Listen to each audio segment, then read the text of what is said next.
अगर आप अपने पर्सन से नो कांटेक्ट में हैं और आप क्लैरिटी मांग रहे हैं यूनिवर्स से, तो ये रीडिंग आपके लिए है। चेक कर लेते हैं आपकी क्या एनर्जीज हैं, उनकी क्या एनर्जीज हैं, और इस रिश्ते के क्या ब्लॉकेजेस हैं, उनको कैसे ठीक किया जा सकता है, और अल्टीमेटली इस रिश्ते में इवेंचुअली क्या आ रहा है। तो सबसे पहला कार्ड आपकी फीलिंग्स के लिए मैं निकाल रही हूँ। बहुत तड़प रहे हो आप, बहुत दुखी हो आप, अपने पर्सन को मिस कर रहे हो।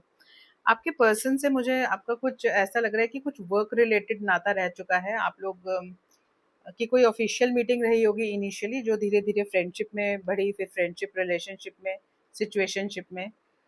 देन उसके अलावा ये दिख रहा है कि आपका और इनका एक कॉर्ड कनेक्शन हो चुका है। लाइक आप उनके बारे में काफ़ी सोचते हो और वो भी आपके बारे में सोचते हैं, तो एनर्जेटिकली आप दोनों कनेक्टेड हो। और आपकी सिचुएशन मुझे ऐसी लग रही है कि आप बहुत फंसे हुए महसूस करते हो इस रिश्ते में, क्योंकि इस पर्सन के अलावा आपको कोई और समझ में नहीं आता, और ये पर्सन आपको क्लैरिटी नहीं देता। अब आपका सेल्फ रिस्पेक्ट या ईगो आड़े आ रहा है और आप सोच रहे हो कि हर बार मैं क्यों पहल करूं, और ये पर्सन सामने से मुझे कुछ तो ऑफर करे या कुछ सिग्नल तो दे एटलीस्ट, कि अगर मैं 80% कर रहा हूँ या कर रही हूँ तो सामने वाला 20% तो करे। इसीलिए आपने अभी इस रिश्ते को विराम दिया हुआ है, पॉज दिया हुआ है, क्योंकि आपका सेल्फ रिस्पेक्ट आड़े आ रहा है। एंड कहीं ना कहीं आपको ये भी लग रहा है कि जब तक इक्वल गिव एंड टेक नहीं होता, वो रिश्ता कभी भी सफल नहीं होता। ये चीज़ आपके दिमाग में चल रही है। आपके पर्सन का देखते हैं क्या माइंडसेट चल रहा है इस समय। आपका पर्सन हो सकता है ट्रैवल कर रहा हो। आपका पर्सन ये भी दिख रहा है कि काफ़ी अच्छी पोजीशन पे प्लेस्ड है। जिस भी सेक्टर में काम करते होंगे तो वहाँ टॉप नॉच पोजीशन है उनकी, और उनकी बात लोग सुनते हैं। काफ़ी प्रभावशाली व्यक्तित्व है। उनकी एनर्जीज भी मुझे काफ़ी ऐसी लगती हैं कि स्पिरिचुअली काफ़ी अलाइंड है, अपनी ग्रोथ को लेकर काफ़ी अलाइंड है, लेकिन रिलेशनशिप पे अभी उनका फोकस कम है। उसके अलावा एनर्जीज तो खूबसूरत है। एस ऑफ कप्स का कार्ड आ रहा है, मतलब आपके लिए एक सॉफ्ट कॉर्नर है, आपके लिए इमोशनल, जो बोलते हैं ना, पर्सन इमोशनल हो जाता है आपके बारे में सोचते ही। उसको लगता है कि आप ही हो जो उसको समझ सकते हो इनसाइड आउट। और उसकी एनर्जीज ऐसी दिख रही हैं कि एस ऑफ सोर्ड्स, आपके पॉज से वो घबरा चुके हैं और वो सोच रहे हैं कि किस तरह से इस रिश्ते को थोड़ा सा नया टर्न दिया जाए, एक स्लाइट सा मूवमेंट लाया जाए, ताकि चीज़ें फिर से पहले जैसी स्मूथ हो जाएं। क्योंकि उन्हें पसंद है आपका इनिशिएटिव लेना, कि आप उनसे बात करो, ये चीज़ उन्हें पसंद है, लेकिन खुद इनिशिएटिव नहीं लेते, वो हमेशा वेटिंग जोन में रहते हैं। अगर ऐसी ही आपकी सिचुएशन है तो आप आगे की रीडिंग देख सकते हैं। Let me check what are the blockages in your relationship. क्या ब्लॉकेज है और कैसे हील हो सकता है।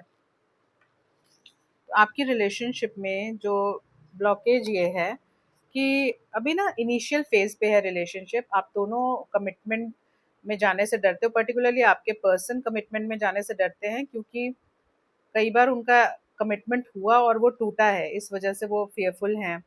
लवर्स का कार्ड आ रहा है, मतलब अगर ये प्रॉब्लम में आया है या फिर ब्लॉकेज में आया है, तो ये यही ब्लॉकेज है कि डुअलिटी में रहते हैं। उनके पास हो सकता है उन्होंने पास्ट में अपना कोई लवर खोया है, जिसकी वजह से आपको चूज करने में वो डरते हैं। ठीक है। अब इस रिलेशनशिप को आप कैसे हील कर सकते हो, इस ब्लॉकेज को कैसे हटा सकते हो।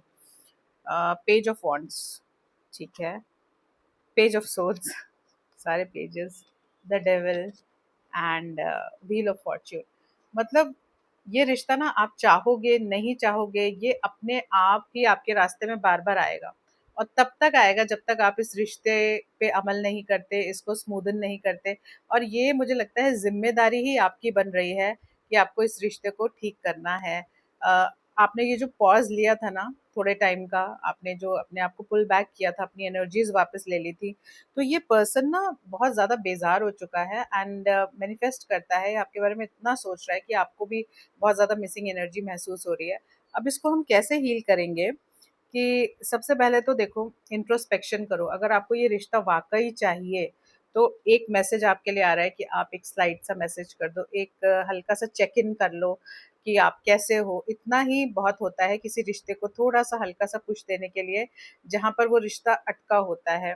पेज ऑफ सोच का कार्ड भी यही बता रहा है कि आप देखते तो उनको बहुत हो, स्टॉक तो आप बहुत करते हो, लेकिन वही है कि जहाँ पर स्टेप लेने की बात हो रही है, तो आपने अपने ईगो को बीच में रखा हुआ है।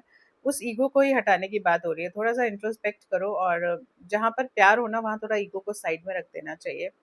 एक बार और देख लेती हूँ कि अब आपकी रिलेशनशिप में क्या आ रहा है। Let me check with some other deck. ठीक है, तो आपकी रिलेशनशिप में क्या आ रहा है, मेरे व्यूअर्स की रिलेशनशिप में क्या आ रहा है। 9 ऑफ कप्स, एक सेटिस्फैक्शन, एक विश फुलफिलमेंट।